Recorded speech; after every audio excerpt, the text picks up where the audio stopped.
السلام علیکم ورحمۃ اللہ تعالی وبرکاتہ نحمدہ ونصلی علی رسولہ الکریم اما بعد۔ رمضان المبارک بڑی تیزی کے ساتھ گزر رہا ہے۔ آج 10واں روزہ آ چکا ہے اور بہت جلدی ایسا محسوس ہو رہا ہے کہ رمضان المبارک بھی اسی طرح گزر جائے گا۔ رمضان المبارک میں مسلمان جس طریقے سے روزے رکھتے ہیں، تسبیحات پڑھتے ہیں، تراویح کا اہتمام کرتے ہیں، دیگر عبادات کرتے ہیں، اسی طریقے سے زکوٰۃ نکالنے کا نظم اور سسٹم بھی مسلمانوں کا اسی مہینے میں ہوتا ہے۔ رمضان المبارک کے مہینے میں اللہ رب العزت نے وعدہ فرمایا ہے کہ جو بندہ ایک نیکی کرے گا ہم اسے 70 نیکیوں کا ثواب دیں گے۔ آپ 2 رکعت نماز پڑھیں گے، اللہ تبارک و تعالی 70 مرتبہ 2 رکعت نماز پڑھنے کا ثواب عطا فرمائیں گے۔ آپ اللہ کی راہ میں 1 روپیہ خرچ کریں گے، اللہ تعالی 70 روپے خرچ کرنے کے برابر ثواب عطا فرمائیں گے۔ اسی وجہ سے مسلمان زکوٰۃ نکالنے کا اہتمام بھی اسی مہینے میں کرتے ہیں تاکہ ثواب زیادہ سے زیادہ حاصل کیا جا سکے۔ اس وقت ملک کی معاشی صورتحال نہایت خراب ہو چکی ہے لاک ڈاؤن کی وجہ سے، اور ایک طرح کا معاشی پہیہ جو ہے وہ بالکل رکا ہوا ہے، اور اس کی وجہ سے لوگ اپنی گھریلو صورتحال میں روزی کے حوالے سے بھی بڑے شدید پریشان ہیں۔ بعض گھرانوں کے اندر روزی کی تنگیاں ہیں، لیکن اللہ رب العزت نے جن کو دیا ہے،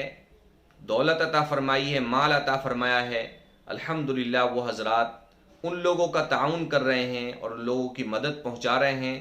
جن کو اللہ رب العزت نے ان کے نصیبے میں کم لکھا ہوا ہے۔ چنانچہ حضور اکرم صلی اللہ علیہ وسلم نے زکوٰۃ اور صدقات کے مقاصد جہاں بیان فرمائے ہیں وہ یہی فرمائے ہیں کہ تؤخذ من اغنیائہم وترد الی فقرائہم، کہ یہ جو مال ہے زکوٰۃ یہ امت کے مالداروں سے لیا جائے گا اور امت کے فقیروں پر تقسیم کیا جائے گا۔ اس وقت ملک کی صورتحال کے پیش نظر آپ دیکھیں کہ ہر بندہ اپنے گھر کے اندر گھر کی 4 دیواری میں محصور ہو کر رہ گیا ہے۔ مدارس بند ہو چکے ہیں، مدارس کے سفراء اپنے گھروں کے اندر محصور ہیں۔ مدارس اسلامیہ اسلام کا حقیقتاً اسلام کی حفاظت کے لیے اور اسلامی تشخص اور اسلامی تہذیب کی حفاظت کے لیے قلعے کی حیثیت رکھتے ہیں، اس میں کوئی شک نہیں ہے۔ مدارس کے یہی علماء ہیں جن کے ذریعے سے ہم روزمرہ کے مسائل سیکھتے ہیں، جو ہمیں نمازیں پڑھاتے ہیں، جو ہمارے بچوں کو اور ہمیں قرآن کی تعلیم دیتے ہیں، جو ہمیں احادیث شریفہ کے بارے میں بتاتے ہیں، جن کے ذریعے سے ہم تک حضور صلی اللہ علیہ وسلم کا تعارف پہنچا ہے، اور جن کی وجہ سے ہم کسی نہ کسی حیثیت سے یہ سمجھتے ہیں کہ الحمدللہ ہم مسلمان ہیں اور ہمارے اسلام کے اندر فلاں فلاں کام کرنے کے ہیں اور فلاں فلاں کام نہ کرنے کے ہیں۔ رمضان المبارک کے اندر سفراء کے ذریعے سے اور دیگر ذرائع سے مدارس اسلامیہ کے پورے سال کے اخراجات میں سے تقریباً 90% کا کلیکشن ہوتا ہے، اور مدارس کے سفراء گھر گھر جا کے در جا کر لوگوں سے زکوٰۃ اور دیگر مدات کے اندر پیسہ وصول کرتے ہیں، اور ان کے ذریعے سے پورے سال مدرسے کا نظام چلتا ہے۔ مدارس کے اندر ایک بڑی تعداد مسلمانوں کے بچوں کی تعلیم حاصل کر رہی ہے۔ آپ اس کو اس طرح سمجھ لیجئے کہ صرف دیوبند کے اندر مختلف مدارس میں 15,000 کے قریب امت کے نونہالان علم دین حاصل کر رہے ہیں، قرآن اور حدیث کا علم حاصل کر رہے ہیں، اللہ اور رسول کی باتیں سیکھ رہے ہیں، اور امت کے لیے بہترین ذخیرہ الحمدللہ افراد کی شکل میں وہاں پر تیار ہو رہا ہے۔ اور یہ تو صرف ایک شہر دیوبند ہے، اس کے علاوہ پورے ہندوستان کے اندر مدارس الحمدللہ پھیلے ہوئے ہیں۔ مدارس کی اہمیت پر صرف ایک جملہ ہم علامہ اقبال کے زبان میں آپ حضرات تک پہنچا رہے ہیں۔ علامہ اقبال رحمۃ اللہ علیہ نے مدارس کے سلسلے میں فرمایا تھا کہ ان مدارس کو انہی کی حالت پر رہنے دو، اسی حالت میں رہنے دو، غریب مسلمانوں کے بچوں کو انہی میں پڑھنے دو۔ اگر یہ ملا درویش نہ رہے تو جانتے ہو کیا ہوگا؟ اگر ہندوستانی مدارس سے محروم ہو گئے تو بالکل اسی طرح ہوگا جس طرح اندلس میں مسلمانوں کی 800 برس کی حکومت کے باوجود آج غرناطہ اور قرطبہ کے کھنڈرات اور الحمرہ کے نشانات کے سوا اسلام کے پیروؤں کے پاس اسلامی تہذیب کے آثار کا کوئی نقش نہیں ملتا ہے۔ اسی طریقے سے آگے لکھتے ہیں کہ جس طریقے سے اندلس کے اندر 800 سال حکومت رہی، لیکن آج بالکل وہاں پہ کوئی اسلامی تہذیب اور اسلامی تہذیب کے تشخصات وہاں پر موجود نہیں ہے، بلکہ صرف کھنڈرات اور عمارتوں کو دیکھا جا سکتا ہے کہ بھئی یہاں پر بھی کبھی اسلامی حکومت تھی۔ اگر مدارس کی اہمیت کو سمجھنا ہے تو اس سے سمجھ سکتے ہیں کہ اللہ ہم سب کی حفاظت فرمائے، اللہ تعالیٰ کبھی ایسا وقت نہ آئے اگر مدارس ہندوستان میں نہیں رہے تو